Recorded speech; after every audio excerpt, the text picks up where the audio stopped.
Welcome back, friends, and welcome to the conclusion of my little mini-series on Norman Studios. If you missed part 1, not to worry, I put a link in the description for you. We left off with me giving you a breakdown on Regeneration, an all-black cast film that came out in 1923 and was produced by Norman Studios. I'm going to follow that with the next Norman Studios produced film, The Flying Ace, which came out in 1926. I actually have the whole movie available for you, so I'll just give you a brief synopsis and some tidbits of information. This one stars Boyce DeLege, a black actor that only made this one film as far as I know, so there is no information on him that I could find. As I mentioned in the last episode, Norman often found his stars in the towns he filmed in. Not many went on to make additional films, so information on his actors is a bit hard to come by. I'll mostly only be mentioning the actors' names that I do have information on.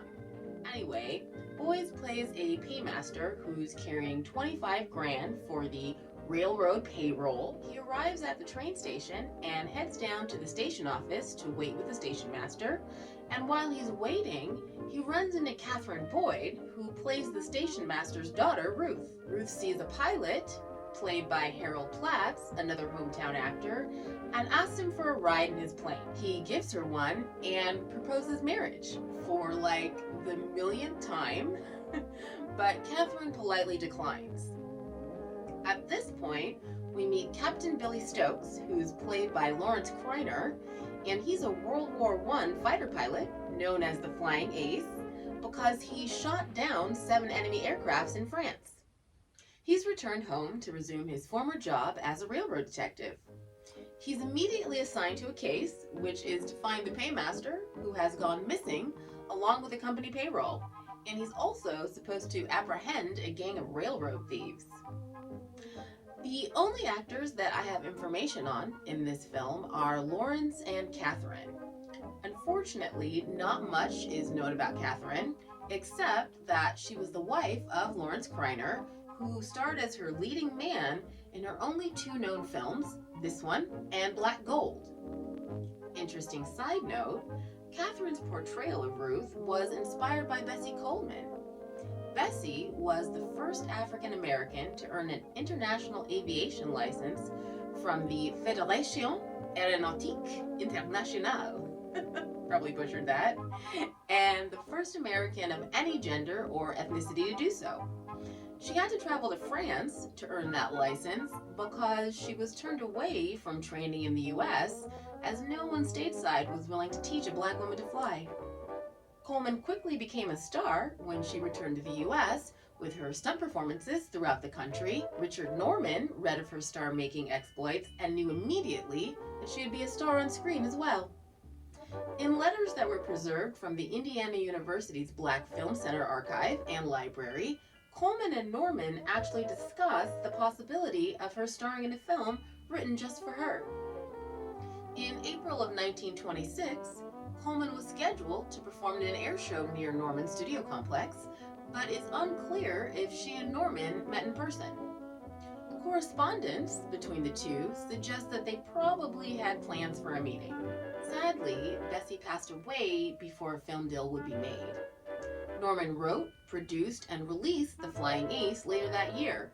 The film's heroine, played by Boyd, was a gorgeous and bold young woman determined to learn how to fly a plane.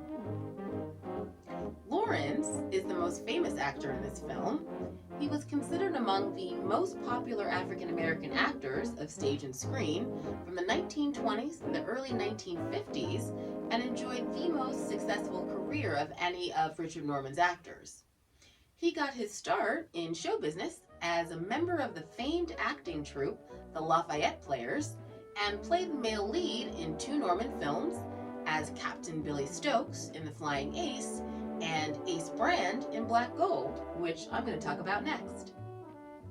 During the late 1930s and early 1940s, he starred in 12 films produced by Million Dollar Productions, Hollywood's first black studio, and many of his leading ladies went on to major stardom, including Lena Horne, Ruby Dee, and Dorothy Dandridge.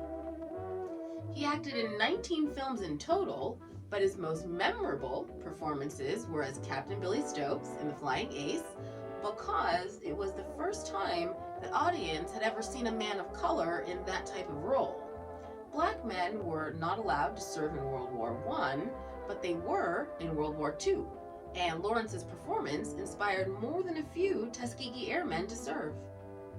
His second most memorable performance was his last.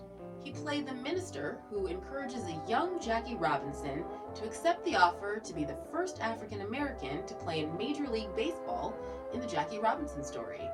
I've given you a brief synopsis on the story, but I encourage you to click on the link in the description below to watch the whole thing.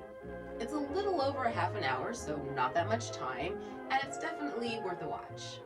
The last film I'm going to tell you about is called Black Gold, and that one came out in 1928. This one also stars Lawrence Kreiner, Catherine Boyd, and Steve Peg Reynolds. It was filmed on location in a teeny tiny 2-square-mile town. The town became prosperous in the early 1920s when oil wells were drilled, bringing instant wealth to a slew of farmers and landowners, making it the perfect place for Norman's epic oil field drama. As far as I know, there is no copy of this film available, so I made you a little video to go with my narration of what this film is about, and I got that from my original vintage clippings. This one, unlike the previous episode, is a little less like they just stapled words together to make a random exciting sentence. So it should read a little easier.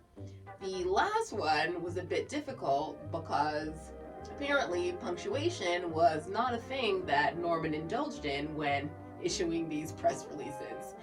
It pretty much read like every period or comma cost $1 in 1920s money, which is like $14 in today's money. Anyway, here it goes.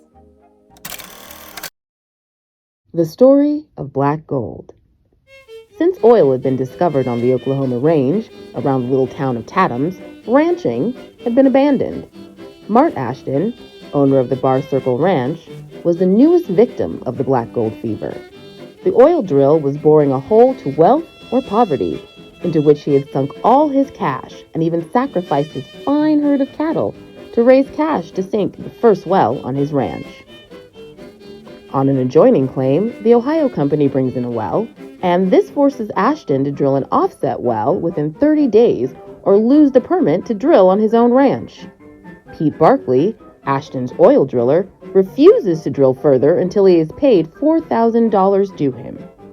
Barkley is scheming with Walter Werder, cashier of the Ranchman's National Bank, to secure Ashton's permit by delaying work on his well.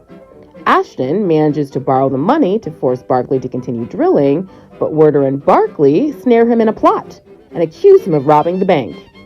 Ace Brand, Ashton's foreman, knows he is innocent, but he is unable to prove it.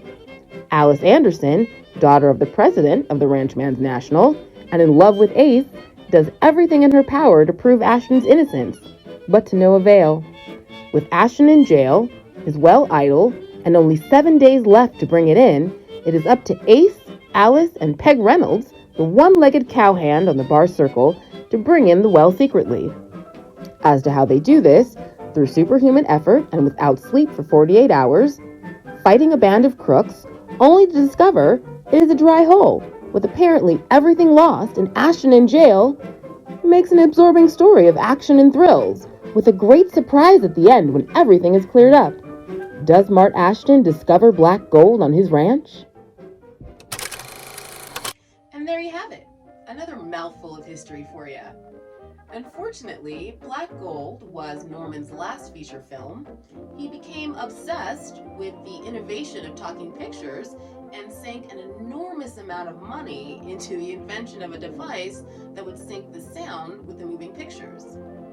So he invents this device and starts to manufacture it and begins to sell them. Unfortunately, he only sold about a dozen when news of a cheaper sound on film system hit. Norman was pretty broke from the expense of producing his device, And since he couldn't sell it and recoup his money, he could no longer afford to make feature films. By the 1930s, the film industry had moved on from Jacksonville anyway, where most of Norman's films were based, so Norman Studios became a distributor of films. They started making corporate training and promotional films, and began exhibiting mainstream films made by others in the 1940s. Gloria Norman, Richard's wife, eventually sold the studio in 1976, and the building became the location for a variety of random companies like plumbing and telephone answering services. Long time ago. Norman Studios became an all but forgotten piece of history until the late 1990s, when a local resident happened upon the dilapidated buildings and realized what she had found. Lucky for us, she was a member of Old Arlington Inc., an Arlington area preservationist group, and they rallied together to get funding to restore the site and turn it into a museum. They're still working on it. It hasn't completely been restored yet. They still need monies and other non-monetary help, so I've left some information on that project and how you can help in the description. And that's it, my dears. We're done. As always, if you liked what you saw, please like and subscribe. And I hope to see you the Friday after next, when I delve into another of my favorite eras, the 1970s. We're going to talk about Kung Fu, y'all. See you next time.